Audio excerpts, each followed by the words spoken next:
Secretary Mattis, when General Nicholson testified in February, he and I discussed the fact that the boots-on-the-ground limitation forced him to hire contractors to maintain helicopters because U.S. personnel would have counted against the troop cap. And this hurt unit readiness, and it also cost the government tens of millions of dollars in his estimate.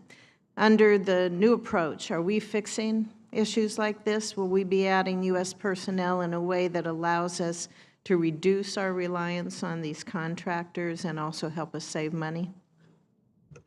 It will, Senator Fischer. The challenge is, how do we get the right balance on this? I agree with how General Nicholson characterized that problem to you in his testimony.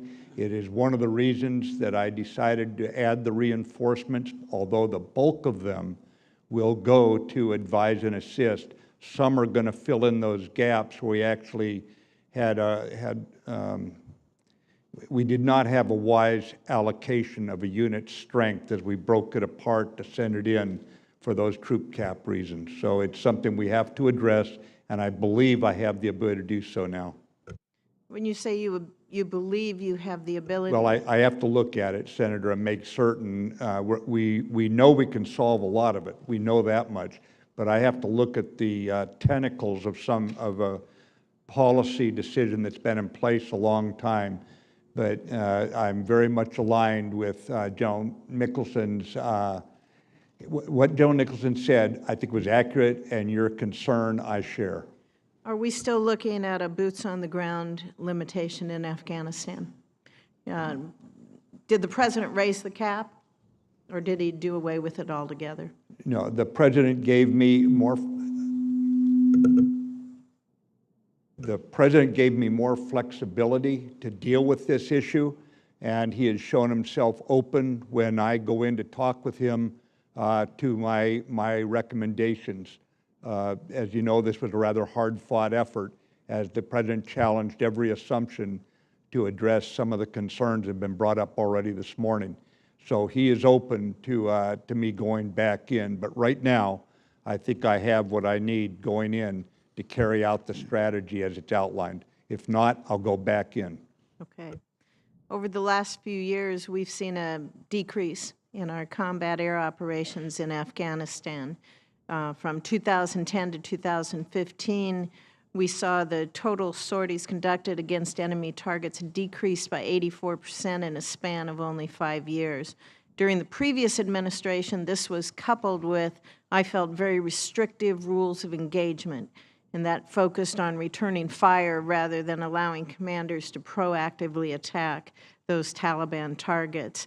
In contrast, the air campaign against ISIS has reached record levels with over 21,000 sorties flown in 2016.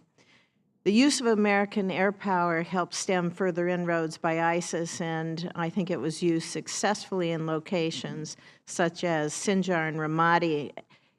Are we looking at something similar, this aggressive action and use of air power, as a new strategy in Afghanistan?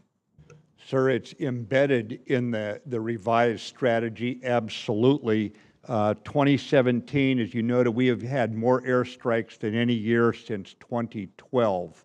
So already you see some of the results of releasing our military from, for example, a proximity requirement. How close was the enemy to the Afghan or the U.S. advised special forces? That is no longer the case, for example.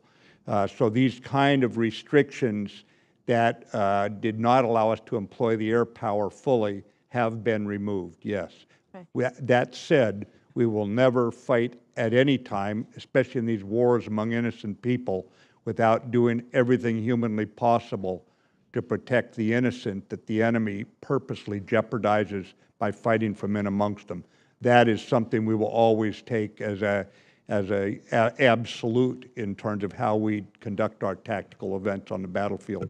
And General Dunford, you spoke in your opening comments about implementing strategy, and you spoke about support for President Ghani and also to improve the Afghan Air Force. Do you see a mission of the Afghan Air Force to work in conjunction with our Air Force, but also in the future being able to take on those capabilities on their own without us? Senator, absolutely. And right now, both Afghan capability, U.S. capability are being employed in support of the Afghans in an integrated way.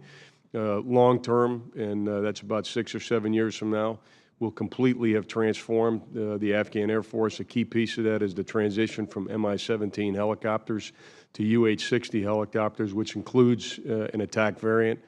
We have, over the past 2 years, fielded the A-29, which is a fixed-wing light attack aircraft, as well as MD-530s, which are a smaller helicopter providing the attack. The Afghan Special Operations Mission Wing is probably indicative of where we believe the Air Force can go. That has been proven to be a very effective capability supporting Afghan Special Operations Forces, and we expect similar progress to be made in the Afghan Air Force. But it's come a long way over the past 2.5 years, and again, over the next 6 or 7 years, we expect the Afghan Air Force to be able to provide the support the Afghans need. My time is up. Thank you, gentlemen, for your service.